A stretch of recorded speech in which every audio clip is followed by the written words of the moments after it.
ओम अज्ञानतिमिरन्धस्य ज्ञानाञ्जनशलाकया चक्षुरुन्मिलितं येन तस्मै श्रीगुरुवे नमः। श्रीचैतन्यमनोभीष्टं स्थापितं येन भूतले स्वयं रूपः कदा मह्यं ददाति स्वपदान्तिकं। वन्देऽहं श्रीगुरु श्रीयुतपदकमलं श्रीगुरून् वैष्णवंश्च श्रीरूपं साग्रजातं सगन्धगुणातान्वितं तं सजीवं साद्वैतं सावधूतं परिजनसहितं कृष्णचैतन्यदेवम् श्री राधा कृष्ण पादान सहगण ललिता श्री विशाखान्तांश हे कृष्ण करुणा सिंधु दीनबंधु जगतपते गोपेश गोपिका कांता राधा कांत नमस्तुते तप्त कंचन गौरांगी राधे वृंदावनेश्वरी वृषभानुसुते देवी प्रणमामि हरि प्रिये वाञ्छाकल्पतरुभ्यश्च कृपा सिन्धुभ्य एव च पतितानां पावनेभ्यो वैष्णवेभ्यो नमो नमः।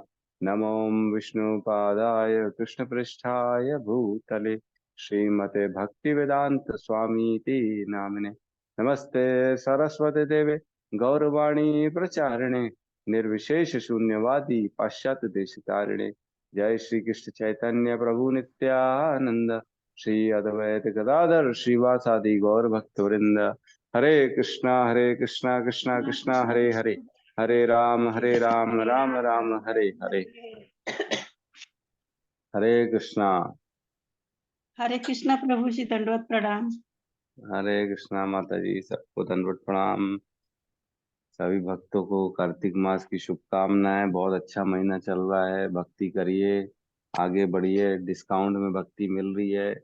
एक करेंगे 100 पाएंगे, एक माला करेंगे 100 का फल पाएंगे, एक उपवास करेंगे 100 का फल पाएंगे, एक दिया देंगे 100 का फल पाएंगे। राइट, 100 है कि 1000 है प्रभु जी? लाख तक पहुंच गए प्रभु जी। अच्छा, डेली डेली बढ़ रहा है क्या? नहीं, ऐसा नहीं है एक्चुअल में। ऐसा है कि आ, हर चीज का अलग अलग है। जैसे गीता का अध्ययन करते हैं तो एक का 100 मिलता है ना।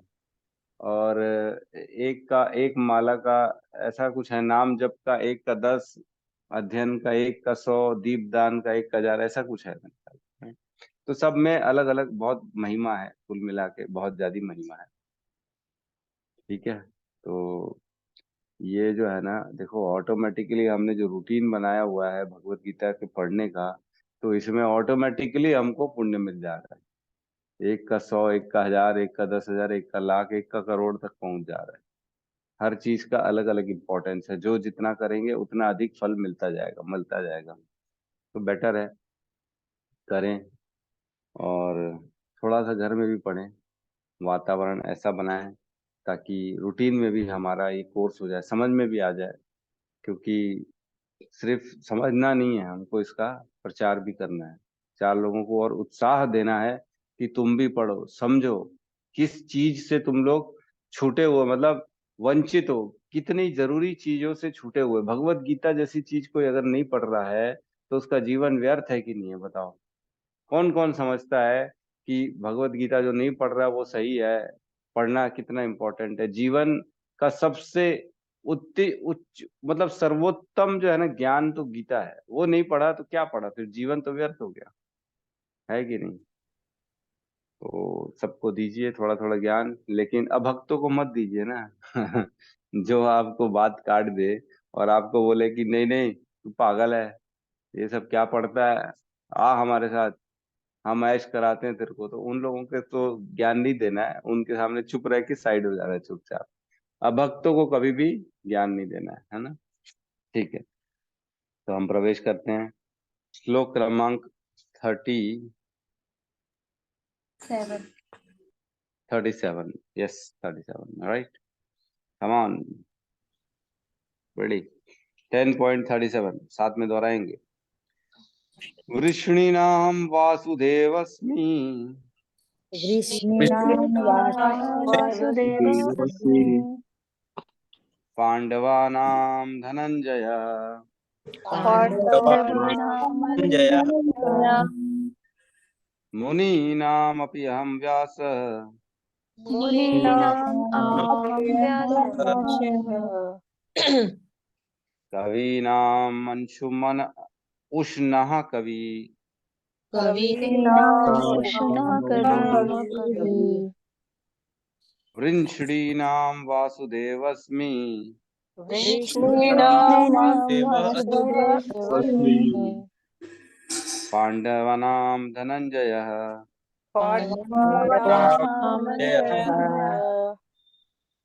मुनीनामप्यहं व्यासः मुनीनामप्यहं व्यासः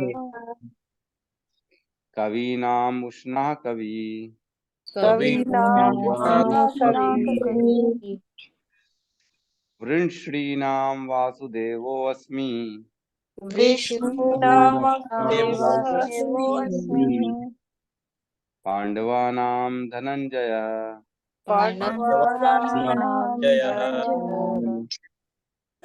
मुनीनामप्यहं व्यासः मुनीनामप्यहं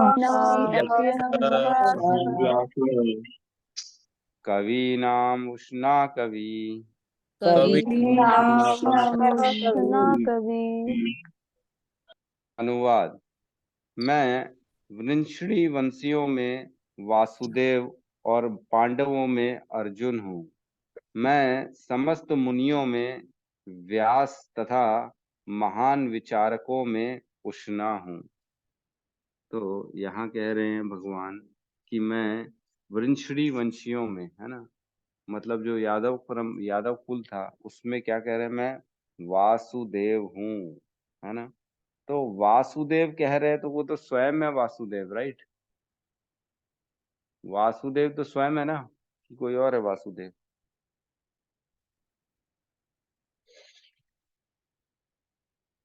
यस रोहित प्रभु।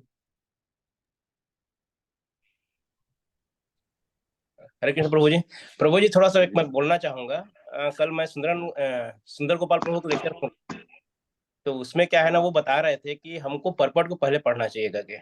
मतलब प्रभुपाद जी का परपट है ना, उसको पहले पढ़ लेना चाहिए। और मेरे को डांटते हैं, बोलते हैं मालूम हो, तुम क्या पहले पहले परपट को पढ़ा करो।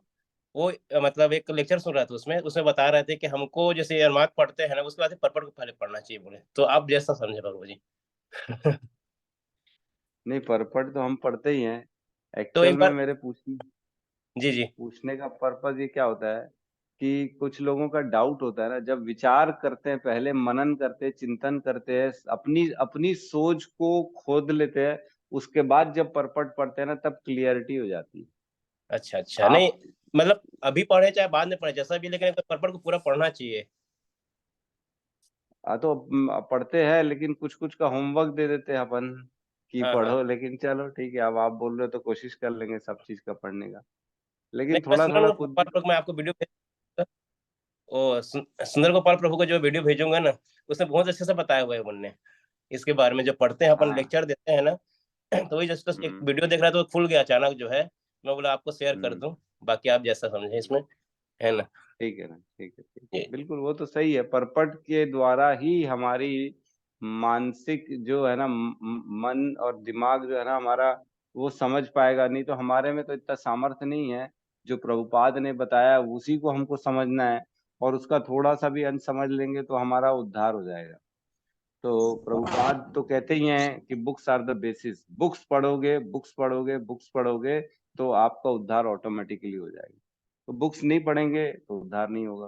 तो हमारा उद्देश्य भी यही है। हम आज पिछले 200 क्लास तो हो चुकी हैं, भगवत गीता ही पढ़ रहे हैं और उसका तात्पर्य ही पढ़ रहे हैं, उससे और भागवतम से ही पढ़ रहे हैं। तो कोशिश तो यही रहती है कि पूरा पढ़ें, लेकिन जहाँ लंबा होता है तो उनको आप लोगों को भी थोड़ा थोड़ा पढ़ना पड़ेगा। ठीक है, आप सही कह रहे हैं, प्रभुपाद की बुक्स और तात्पर्य बहुत इंपॉर्टेंट है। ठीक है, तो एक बार मेरे को बताइए, वासुदेव कौन क्या समझता है? भगवान कृष्ण है, और कौन वासुदेव? बलराम जी हैं। बलराम जी हैं, ठीक कह रहा है प्रभु जी ने। बलराम जी भी वासुदेव है। क्यों? क्योंकि वसुदेव के पुत्र जो है ना, दो है। वसुदेव के पुत्र जो है बलराम और स्वयं श्री कृष्ण। तो कृष्ण का भी नाम वासुदेव है, और बलराम का भी वासुदेव होगा। जैसे बोलते हैं ना कि, है ना, जैसे किसी का पुत्र रोहित पुत्र, ऐसे तो रोहित अगर पुत्र दो है तो दोनों का नाम रोहित पुत्र हो जाएगा, है ना, दोनों रोहित के पुत्र हो गए ऐसे। तो इसी प्रकार वसुदेव के दो पुत्र हुए, वासुदेव और कृष्ण, तो बलराम और कृष्ण, तो दोनों वासुदेव हो गए। तो यहाँ पे वृंशिणी वंशियों में क्या है, बलराम जी का नाम कह रहे हैं, क्योंकि हमको ये समझना पड़ेगा भगवान अपनी विभूतियां बता रहे हैं। हमने पढ़ा ना, जब भगवान अपने ऐश्वर्य स्टार्ट कर रहे थे तो बोले मुख्य मुख्य मेरी विभूतियों को सुनो तुम, मुख्य मुख्य, है ना, सारी तो बता नहीं सकते लेकिन मुख्य मुख्य सुन रहे हैं। तो मुख्य मुख्य विभूतियों में वो स्वयं अपना नाम नहीं लेंगे, वो अपने बलराम जी का नाम ले रहे हैं, क्योंकि भगवान का सबसे पहला एक्सपांशन जो होता है बलराम जी के में होता है। बलराम जी को ही संकर्षण कहते हैं, फिर उसके बाद आगे के एक्सपांशन होते हैं। ठीक है, तो यहाँ पे बलराम जी का कहना, और कह रहे हैं पांडवों में मैं अर्जुन हूं। तो देखिए, हम पहले तात्पर्य में प्रवेश करते हैं, फिर उसमें डिस्कशन करेंगे। ठीक है, तात्पर्य भाई शील प्रभुपाद की जय। कृष्ण आदि भगवान है और बलदेव कृष्ण के निकटतम अंश विस्तार है ना। कृष्ण तथा बलदेव दोनों ही वसुदेव के पुत्र के रूप में उत्पन्न हुए, अतः दोनों को वासुदेव कहा जा सकता है। दूसरी दृष्टि से चूंकि कृष्ण कभी वृंदावन नहीं त्यागते, अतः उनके जितने भी रूप अन्यत्र पाए जाते हैं वे उनके विस्तार हैं, है ना। वासुदेव कृष्ण के निकटतम अंश विस्तार है, अतः वासुदेव कृष्ण से भिन्न नहीं है। अतः इस श्लोक में आगत वासुदेव शब्द का अर्थ बलदेव या बलराम माना जाना चाहिए, क्योंकि वे समस्त अवतारों के उद्गम हैं और इस प्रकार वे वासुदेव के एकमात्र उद्गम हैं। भगवान के निकटतम अंशों को स्व अंश कहते हैं और अन्य प्रकार के भी अंश हैं जो विभिन्न अंश पृथकीकृत अंश कहलाते हैं। तो इसमें काफी डिटेल में समझा दिया है प्रभुपाद ने कि यहाँ पे हम बलराम क्यों मान रहे हैं, क्योंकि बलराम ही सारे अंशों के स्त्रोता है, सोर्स जो है, निकलने वाले सारे अंश वो बलराम जी से ही हैं।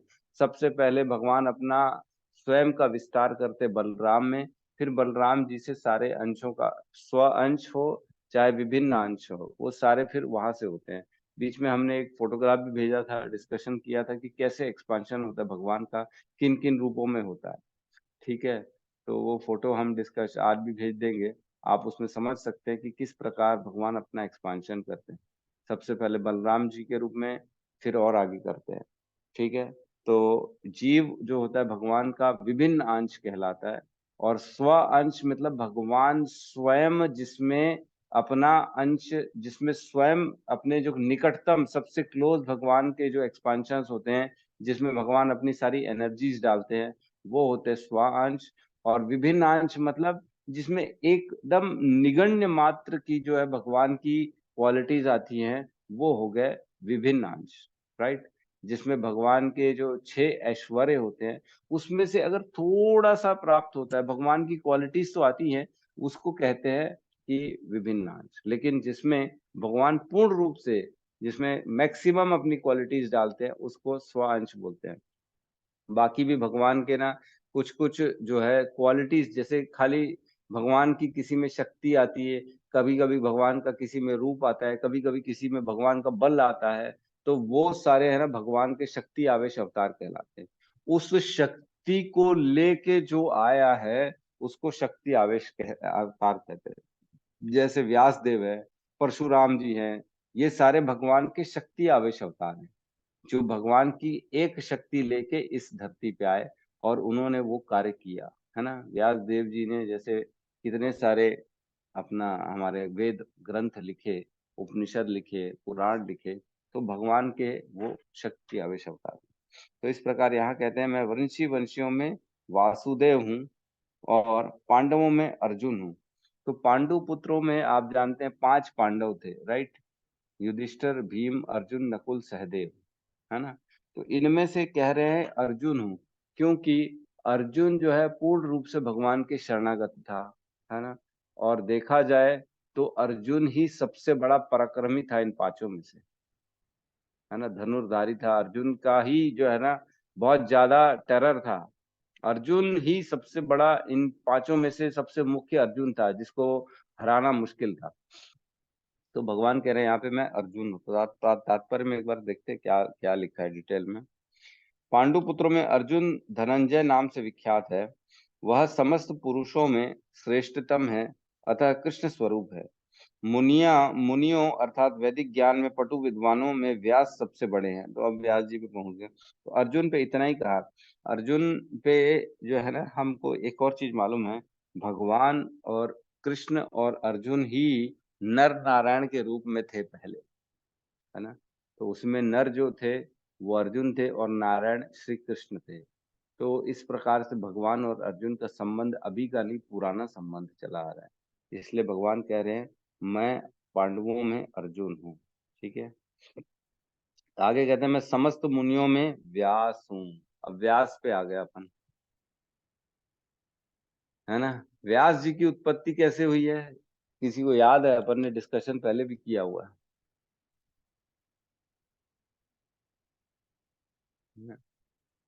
व्यास जी के कौन है माता पिता? यस, श्री राम प्रभु बताइए। हरे कृष्णा प्रभु जी। जी प्रभु जी बताइए। प्रभु जी, व्यासदेव के की माता मत्स्य कन्या थी, महारानी सत्यवती, और उनके पिता महर्षि पराशर। बहुत बढ़िया, बहुत सुंदर, बहुत सुंदर। आगे। तो व्यास देव जो थे वो सत्यवती के पुत्र थे और पराशर मुनि के पुत्र हुए, मतलब सत्यवती और पराशर मुनि।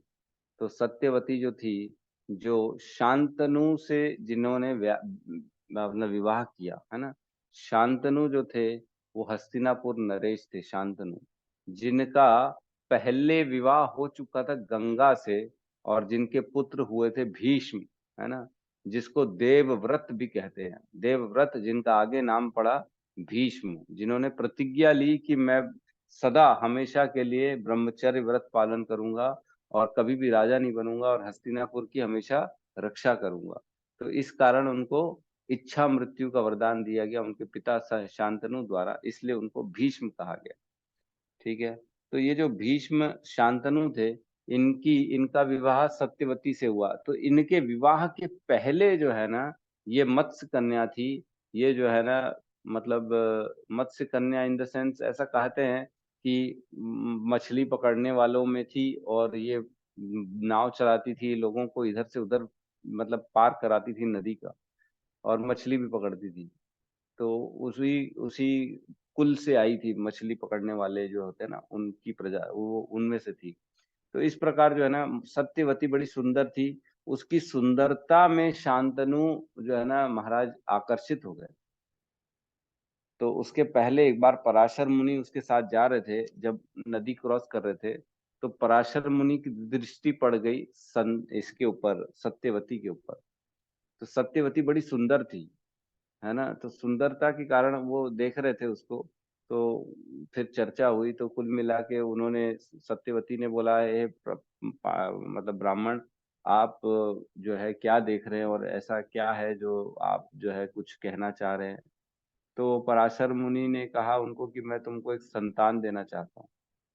तो इन्होंने मना किया, बोले मैंने तो विवाह नहीं किया और मैं ऐसे कैसे संतान ले लूं आपसे, मेरा कौमार्य जो है भंग हो जाएगा। तो उन्होंने बोला नहीं, तुम्हारा कौमार्य भंग नहीं होगा, और ऐसा नहीं है कि जो है तुम्हारा जो है ये जो आजकल का प्रोसेस होता है बच्चे का, वैसा नहीं होगा। बोले तुम्हारा एज इट इज कौमार्य रहेगा, और जो है तुम्हारे को ये देना बहुत अत्यंत आवश्यक है, क्योंकि तुम आगे चल के जो है ना एक बहुत बड़ा इतिहास की नींव बनने वाली है। बहुत बड़ा एक जो है ना मतलब हादसा या एक ऐसा बहुत बड़ी लीला होने वाली है जिसका तुम एक मुख्य किरदार हो। तो फिर उन्होंने ब्राह्मण की बात स्वीकार की, और फिर उसके प्रकार जो है ना वेद व्यास जी उनके जो है पुत्र बने। तो एक बार ना एक और कथा आती है, मेरे को थोड़ी थोड़ी याद आ रही है, मैं भूल रहा हूँ। अगर किसी को याद आए तो उसको कंटिन्यू कर दीजिएगा। जैसे पराशर मुनि सत्यवती की ओर आकर्षित हुए ना, तो एक पराशर मुनि के शिष्य थे जो अपने गुरु पे हंस पड़े। कि आप जो है इतने बड़े महाज्ञानी हो गए हो और आप एक लड़की में जो है फंस गए हो, अटक गए हो, उसको पुत्र दे के आ गए हो। और वो जो है ना उसको उस सिर्फ सोच के कारण वो अपने गुरु के ऊपर जब हंस पड़ा तो उसका उसको अपराध लग गया। और वो उसका अगला जन्म हुआ जो हम पढ़ते हैं, कोई जो है ना उसकी कथा आती है किसी भागवतम में। मैं थोड़ा सा भूल रहा हूँ, कोई कौन सी कथा आती है, किसी को याद है क्या? वो कौन बना आगे चल के?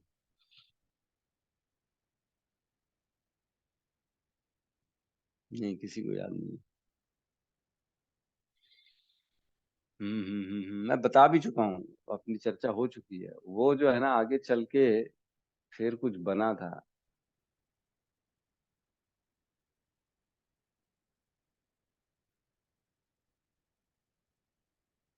पता नहीं कौन बना था।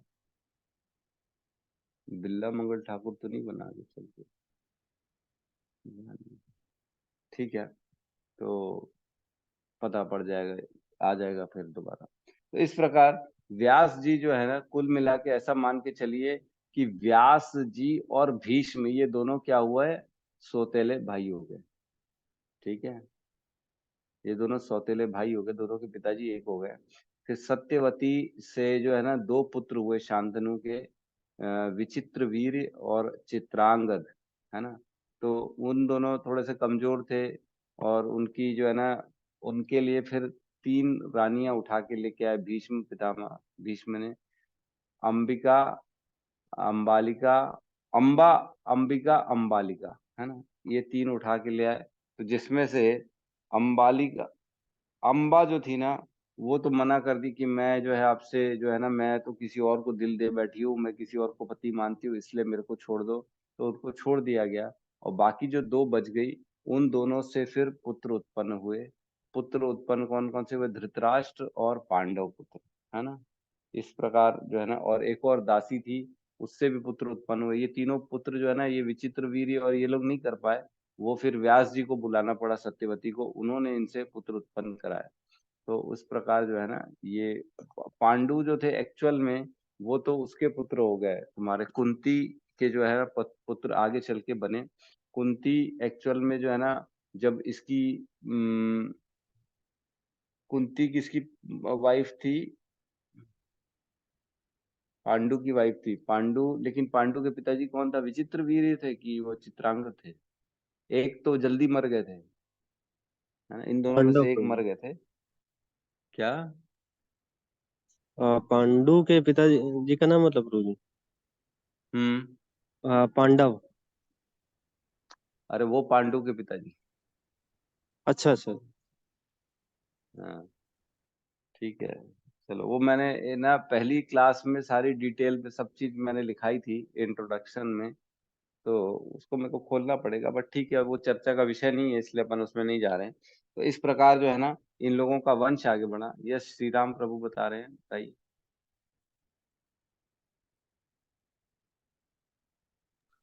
हाँ प्रभु जी, ये था कि महर्षि वेद व्यास और अंबिका, महर्षि वेद व्यास ने दो पुत्र उत्पन्न किए थे, अंबिका और अंबालिका से।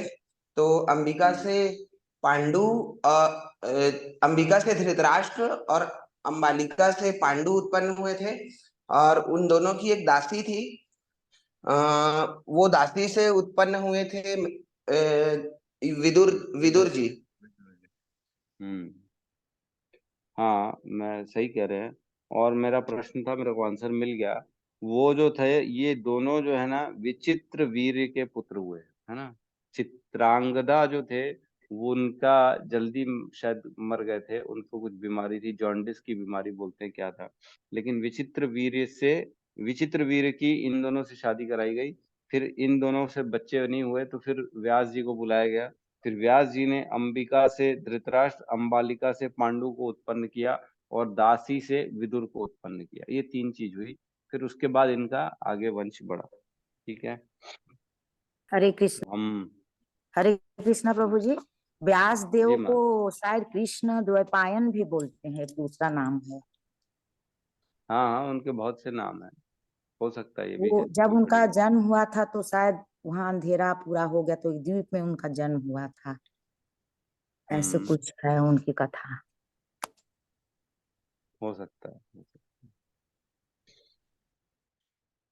ठीक है, तो हम आगे प्रवेश करते हैं। कहते हैं व्यास हूँ। व्यास क्यों कहते हैं? क्योंकि व्यास जी ही ऐसे हैं जिन्होंने इतने बड़ा काम कर दिया, सारे वेदों को अलग अलग कर दिया, संकलन थे। इनके पहले सारे वेद इकट्ठे थे, ऐसा अलग नहीं था। यजुर्वेद, सामवेद, ऋग्वेद ऐसा कुछ भी नहीं था, और ये लिखित में भी नहीं थे।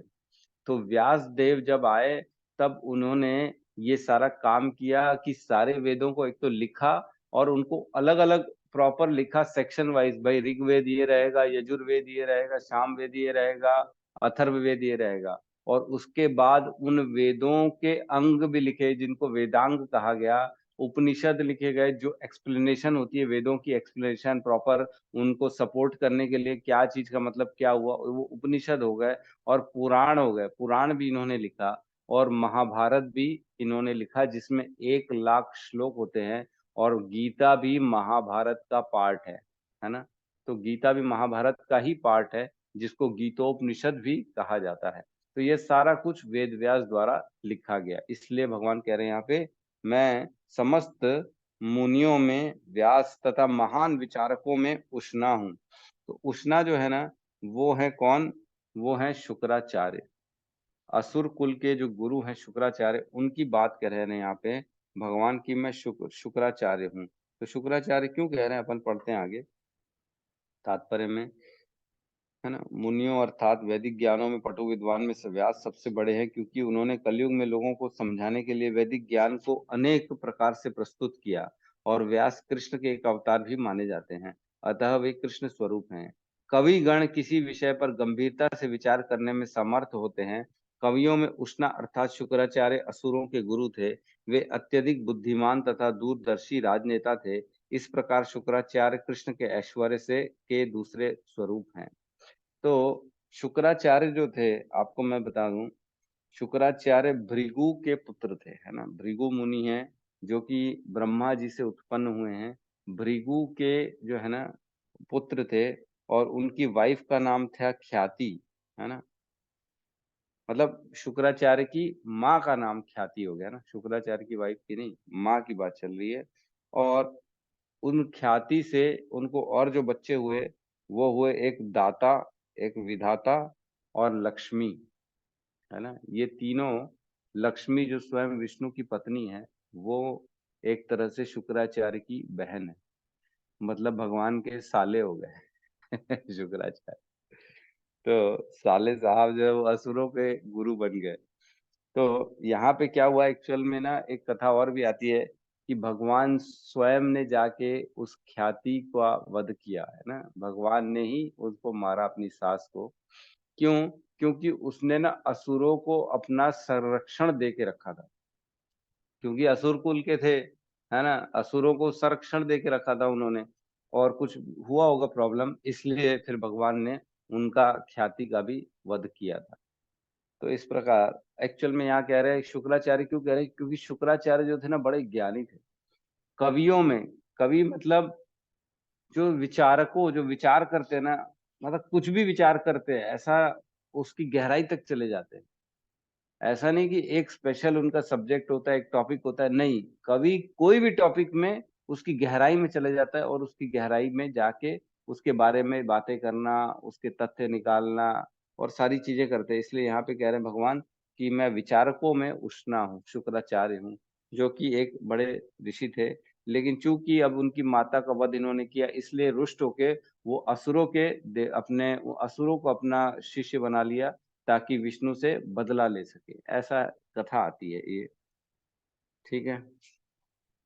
तो इसमें यहीं पे प्रवेश, यहीं पे क्लोज करते हैं, इसका नेक्स्ट श्लोक में प्रवेश करते हैं। तो एक दो इसमें रेफरेंसेस हैं, आप चाहें तो नोट कर लें। 11.16.28, 29, 35 और 8.23.15, 16, ये दोनों श्लोक ना शुक्राचार्य ने, सोचो, विष्णु के लिए बोला हुआ, इतना इंपॉर्टेंट श्लोक है। मैं आपको एक श्लोक पढ़ के सुना रहा हूँ जो शुक्राचार्य जी ने बोला है। सोचो फिर भी वो असुरों के कुल में कैसे हो गए, मेरे को समझ में नहीं आया। 8.23.15-16 में पढ़ ले रहा हूँ, है ना। 15 में क्या कहते हैं, शुक्र उवाच, शुक्राचार्य जी ने कहा, हे प्रभु, आप यज्ञ के भोक्ता है और सभी यज्ञों के संपन्न करने के लिए विधि प्रदाता है। आप यज्ञ पुरुष है, अर्थात आप ही वे पुरुष हैं जिनके लिए सारे यज्ञ किए जाते हैं। यदि किसी ने आपको पूरी तरह संतुष्ट कर लिया तो फिर उसके यज्ञ करने में त्रुटियां अथवा दोषों के रहने का अवसर ही कहाँ रह जाता है। ये कौन कह रहा है, शुक्राचार्य जी कह रहे हैं। सोचो और क्या कह रहे हैं नेक्स्ट श्लोक में, मंत्रों के उच्चारण तथा कर्म कांड के पालन में त्रुटियां हो सकती हैं, देश काल पात्र तथा सामग्री के विषय में भी कमियां रह सकती हैं, किंतु हे भगवान, यदि आपके पवित्र नाम का कीर्तन किया जाए तो हर वस्तु दोष रहित बन जाती है। कौन कह रहा है, शुक्राचार्य जी कह रहे हैं। सोचो, असुर के देवता कह रहे हैं, असुर के देवता, असुर के गुरु कह रहे हैं। सोचो, इतना उनका दृष्टि, उनको सब मालूम था, लेकिन सिर्फ उनके साथ गलत हुआ, उनकी माता का इनके द्वारा वध हुआ, इसलिए वो विरोध करने चालू कर दिए, इसलिए अगेंस्ट हो गए थे, जबकि जानते थे कि भगवान कौन है, विष्णु ही भगवान है, कृष्ण ही भगवान है। ठीक है, नेक्स्ट श्लोक में हम प्रवेश करते हैं, हम साथ में दोहराएंगे 38। दंडो दमयतामस्मि दंडो दमयतामस्मि नीति अस्मि जिगीषताम्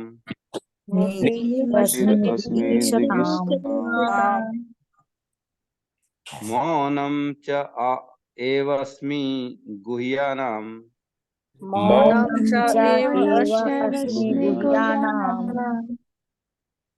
ज्ञानं ज्ञानवतामहम्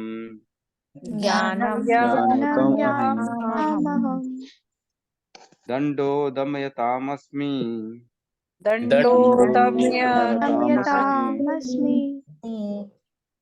नीतिरस्मि जिगीषताम्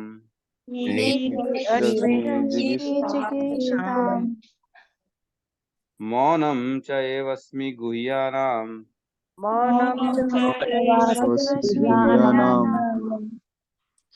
ज्ञानं ज्ञानवतामहम्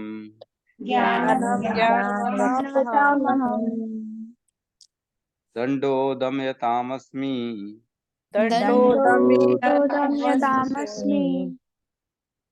नीतिरस्मि जिगीषताम्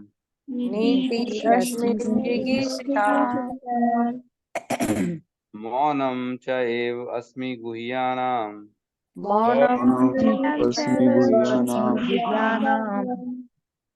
ज्ञानं ज्ञानवतामहम्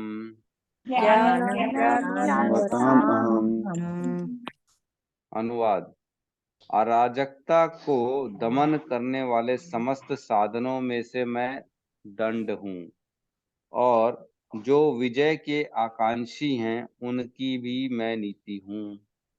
रहस्यों में मैं मौन हूँ और बुद्धिमानों में मैं ज्ञान हूँ। यहाँ कह रहे हैं, अराजकता को दमन करने वालों में मैं क्या हूँ, दंड हूँ। ठीक है, तो तात्पर्य थोड़ा सा पढ़ते तो और क्लियर हो जाएगा, फिर अपन चर्चा करेंगे क्या है यहाँ पे। तात्पर्य बाय शील प्रभुपाद की जय। वैसे तो दमन के अनेक साधन है, किंतु इनमें सबसे महत्वपूर्ण है दुष्टों का नाश। जब दुष्टों को दंडित किया जाता है तो दंड देने वाला कृष्ण स्वरूप होता है।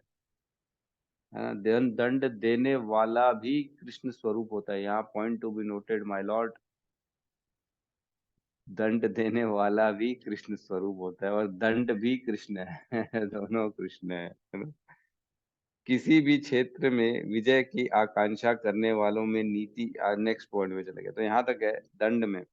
तो यहाँ कह रहे हैं भगवान कि मैं अराजकता को दमन करने वाले समस्त साधनों में से दंड हूं। तो दंड जो होता है ना, वो किसको दिया जाता है, जो गलत आचरण करता है, जो अपना अकर्म नहीं विकर्म करता है ना, जो शास्त्रों के अनुरूप नहीं काम करता है, अपना वर्णाश्रम के विरुद्ध काम करता है, जो दुष्ट पापी हो, गलत काम करे, असुरी प्रवृत्ति का गलत काम करे, उसको दंड दिया जाता है। ताकि क्या कारण होता है दंड देने का? ताकि वो सुधर सके, है ना। महात्मा गांधी भी कहते थे ना कि जो है ना, क्या क्राइम से जो है ना, क्राइम का अपोजिशन करो, क्रिमिनल से नहीं करो, ऐसे ही ना। कैदी से गलत व्यवहार नहीं करो, बल्कि गंदे आचरण से करो, ऐसा बोलते ना, क्या बोलते पाप से घृणा आप करो, पापी से नहीं। हैं? हाँ, पाप से घृणा करो, पापी से मत करो।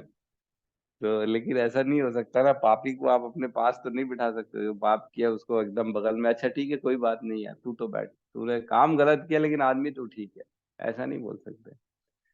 तो यहाँ समझने की बात है, पापी से घृणा मत करो, मतलब जब तक उसके अंदर पाप करने की प्रवृत्ति है तब तक तो करना ही पड़ेगा। उसके बाद अगर वो ठीक हो गया तो उससे घृणा मत करो, है ना। अगर उसको रियलाइजेशन हो गया है और वो सुधार चाहता है, वो चाहता है कि अब मैंने गलत किया, अब मेरे को सुधरना है, तब उससे घृणा बंद कर दो।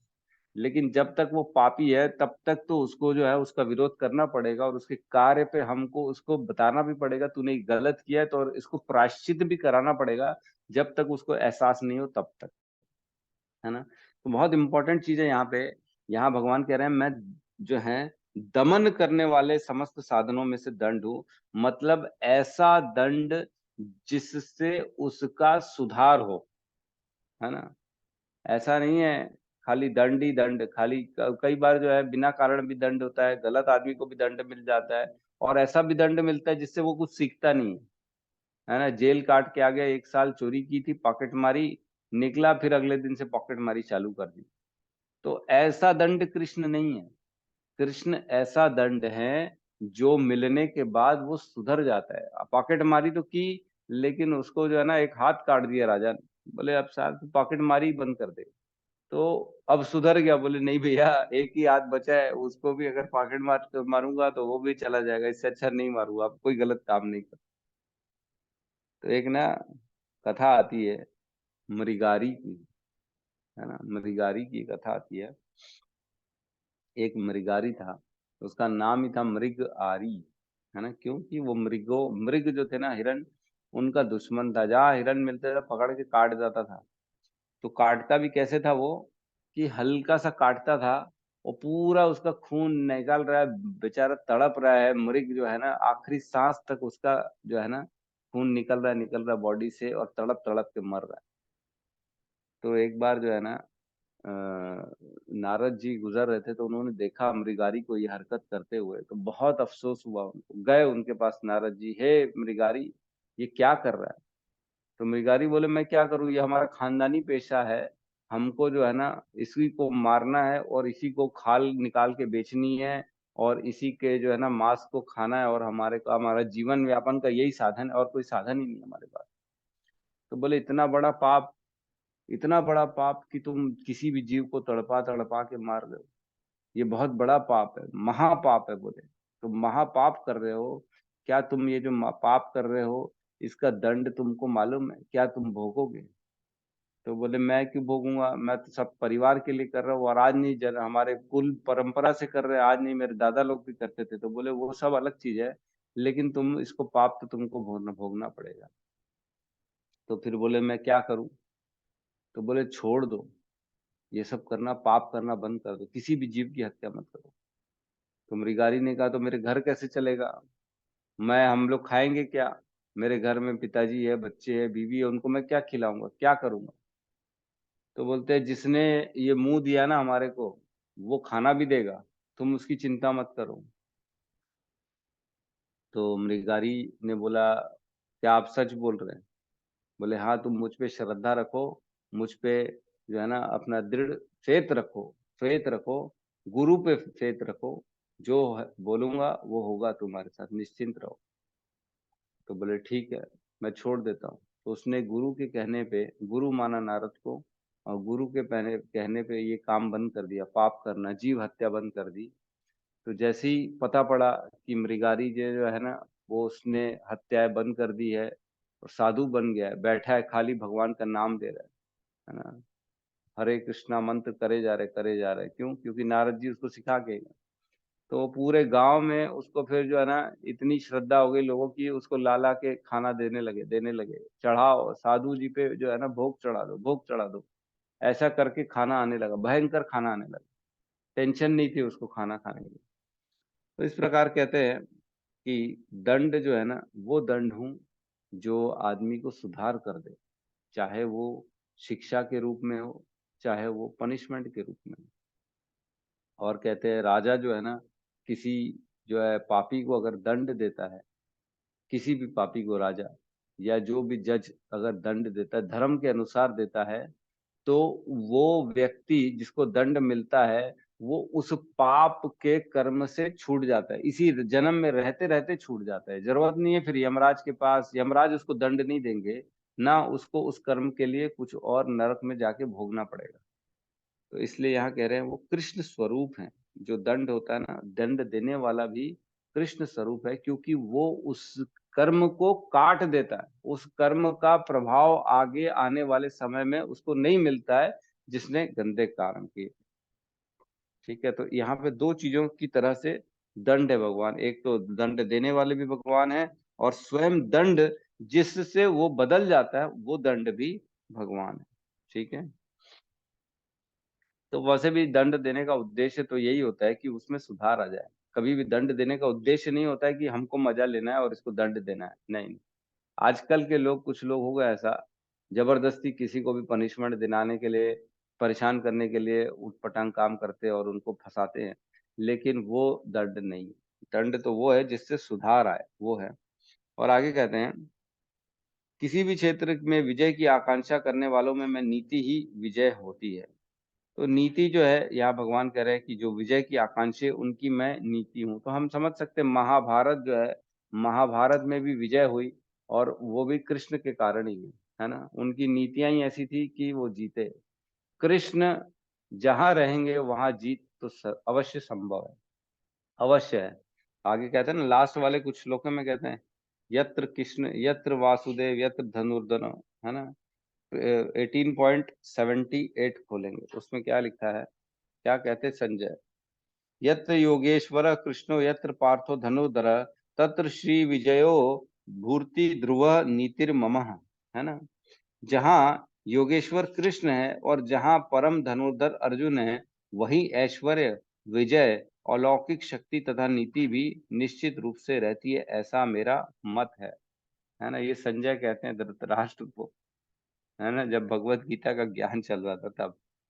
मतलब सोचो, भगवत गीता का ज्ञान युद्ध के पहले चल रहा था, युद्ध के पहले खत्म हो चुका था 45 मिनट में भगवत गीता का ज्ञान। उसी के दौरान जैसे ही भगवान ने भगवत गीता का ज्ञान दिया, तो उसके बाद ये कुछ कुछ श्लोक संजय ने अपनी तरफ से बताए थे। उसमें से एक ये श्लोक है जो कि धृतराष्ट्र को बताया था संजय के द्वारा, कि जहां जहां कृष्ण रहेंगे, जहां जहां अर्जुन रहेंगे, वहीं विजय, वहीं ऐश्वर्य, वहीं शक्ति और वहीं नीति है। ये ऐसा मेरा मत है। पहले ही बता दिया था भैया, मेरे हिसाब से तो अब पांडव जीतने वाले हैं, तुम्हारा कुछ नहीं होने वाला है। ठीक है, तो यहाँ कह रहे हैं मैं नीति हूँ, प्लानिंग जिसको कहते हैं, प्लानिंग, विजय की प्लानिंग, है ना। जहां विजय हो उस प्लानिंग को भगवान कहते हैं मैं हूँ, स्ट्रैटेजी जिसको कहते हैं। और कहते हैं रहस्यों में मैं मौन हूँ। चुप रहना जो है ना, ये रहस्य होता है। अगर कोई बेवकूफ को बोलते चुप रहो थोड़ी देर, तो आदमी बता नहीं सकता कि ये बेवकूफ है। प्रभुपाद जी कहते थे, a fool can not be identified if he is silent.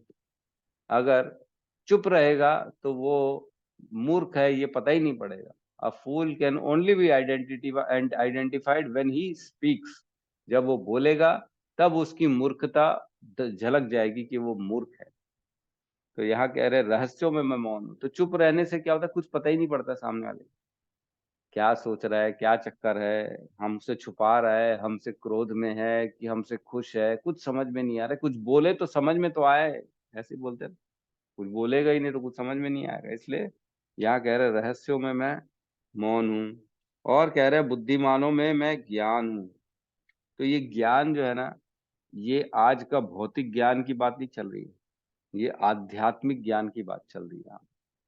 जन्म मृत्यु, आत्मा, प्रकृति, पुरुष, चेतना, इन सब की बात चल रही है।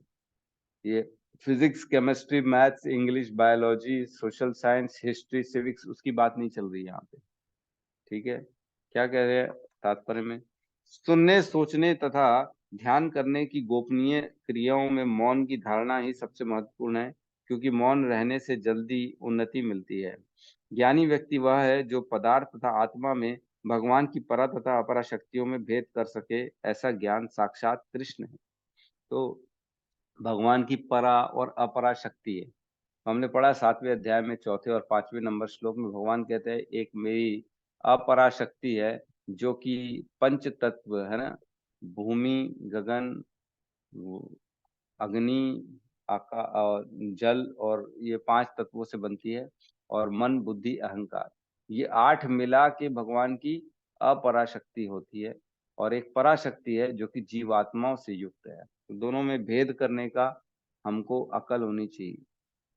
मतलब शरीर जो है वो अपरा है, लेकिन आत्मा जो है वो परा है। इन दोनों के कॉम्बिनेशन से हमारा अस्तित्व हो जाता है। ठीक है, जब तक आत्मा को शरीर नहीं मिलता है वो अव्यक्त होती है, और जैसे ही आत्मा को शरीर मिलता है तो वो व्यक्त हो जाती है ना। उसके कर्म जो होते हैं, उसकी क्रियाएं जो होती हैं, उसको रिजल्ट मिलना चालू हो जाता है जैसे ही उसके पास शरीर आ जाता है। तो इन दोनों का मिलन है और इन दोनों का भेद है। इन दोनों में भेद करना जिसको आता है वो अध्ययन है, उसको ज्ञान कहते हैं, भगवान कह रहे हैं ना। तो बहुत सूक्ष्म है ये, बहुत गहरी चीजें हैं जो धीरे धीरे जैसे जैसे भगवत गीता हम पढ़ेंगे तो हमको समझ में आएगा, है ना। वैसे तो भगवान ने और भी श्लोकों में बताया है ज्ञान में। मैं 7.10 में भी भगवान ने बताया मैं ज्ञानियों में ज्ञान हूँ, है ना। जो इंटेलिजेंट लोग हैं उनका ज्ञान मैं हूँ, 7.10 में कहा है। और उसके बाद भी कहा है 13.08 में भगवान ने 20 ऐसे बताए हैं कि जो ज्ञान है, बाकी सबको मैं बाकी सब ज्ञान नहीं है, इसको ही मैं ज्ञान घोषित करता हूँ। 13.8, 9, 10, 11, 12 ये हम पढ़ेंगे आगे चल के। इसमें 20 पॉइंट्स बताया भगवान ने। कहते हैं इन सबों को मैं ज्ञान घोषित करता हूँ और इसके अतिरिक्त जो भी है वह सब अज्ञान है ना। क्या क्या ज्ञान है? विनम्रता, दंभहीनता, अहिंसा, सहिष्णुता, सरलता, प्रामाणिक गुरु के पास जाना, पवित्रता, स्थिरता, आत्म संयम, इंद्रिय तृप्ति के विषय का परित्याग, अहंकार का अभाव, जन्म मृत्यु, वृद्धावस्था तथा रोगों के दोषों की अनुभूति, वैराग्य, संतान, स्त्री, घर तथा अन्य वस्तुओं की ममता से मुक्ति, अच्छी तथा बुरी घटनाओं के प्रति समभाव, मेरे प्रति निरंतर अनन्य भक्ति, एकांत स्थान में रहने की इच्छा, जन समूह से विलगाव, आत्म साक्षात्कार की महत्ता को स्वीकारना तथा परम सत्य का दार्शनिक खोज। ये 20 चीजें भगवान बताते हैं, ये ज्ञान है, बाकी सब अज्ञान। तो ठीक है, इस प्रकार भगवान कहते हैं कि मैं ये सब मैं हूँ। ठीक है, मेरी ये सारी जो है ना। तो किसी का कोई प्रश्न है, कोई कहना है, किसी को कुछ कह सकते हैं।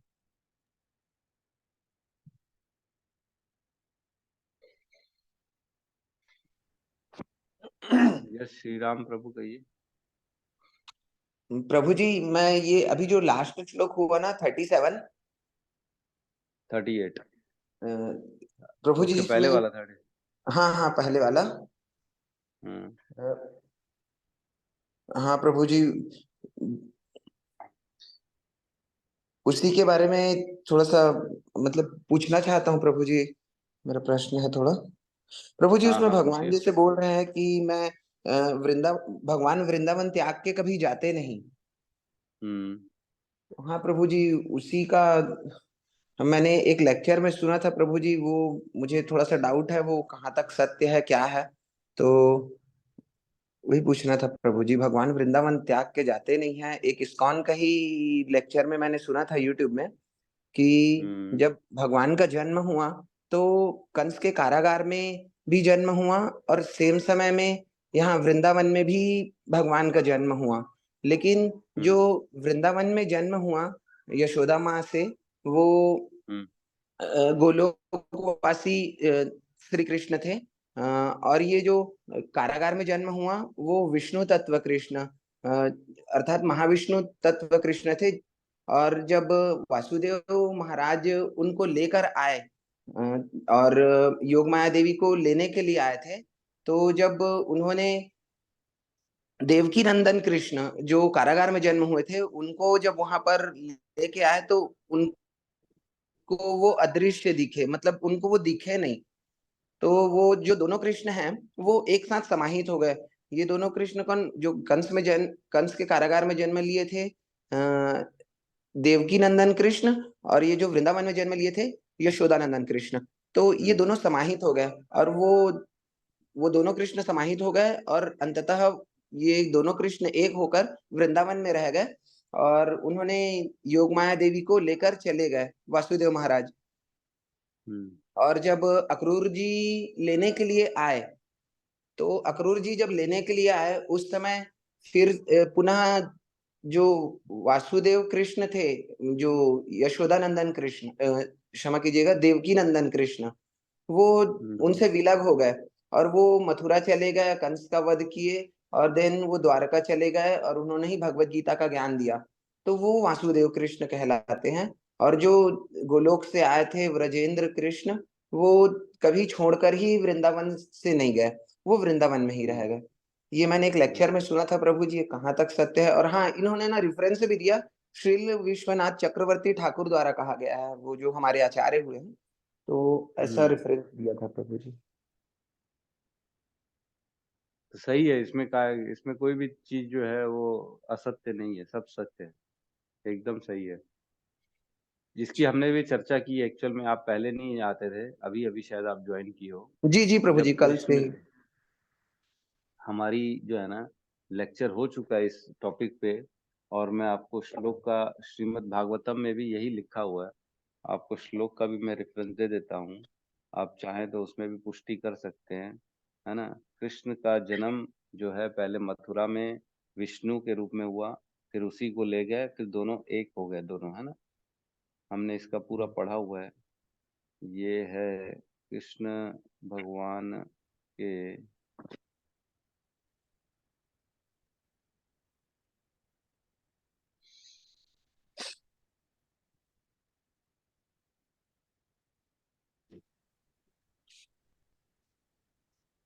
10.2.15 और 25 और 10, मतलब 10वें कैंटो के दूसरे अध्याय में आपको सारी चीजें मिल जाएंगी, दूसरे और तीसरे अध्याय में, है ना। किस प्रकार भगवान का जन्म हुआ, भगवान किस प्रकार पहले चतुर्भुजी रूप में उत्पन्न हुए गर्भ से देवकी के, फिर उन दोनों ने भगवान की स्तुति की, फिर प्रार्थना की, तो फिर वो बाल स्वरूप में आए, फिर उनको जो है ना आदेश दिया गया कि मेरे को ले जाओ वहां पे नंद बाबा के वहां पे छोड़ो, फिर लेके गए उनको जो है ना वसुदेव, और फिर वहां पे दोनों एक हो गए। और 12:01 में योग माया प्रकट हुई, किसके गर्भ से, यशोदा के गर्भ से योग माया प्रकट हुई 12:01 में। 12 बजे कृष्ण प्रकट हुए, 1 बजे योग माया प्रकट हुई। तो फिर उसका जो है पूरा वर्णन आता है, योग माया को भी भगवान ने आशीर्वाद दिया, और मतलब जो है फीलिंग कराई गई देवकी को कि तुम्हारे गर्भ में शिशु है, लेकिन एक्चुअल में भगवान कोई गर्भ से जन्म नहीं लेते हैं, भगवान प्रकट होते हैं। तो वो सारी चीजों का डिटेल हमने चर्चा पहले क्लास में कर चुके हैं, ठीक है। तो ये सही है, आपने जो सुना एकदम सही है, ठीक है जी प्रभु जी। हरे कृष्ण प्रभु जी।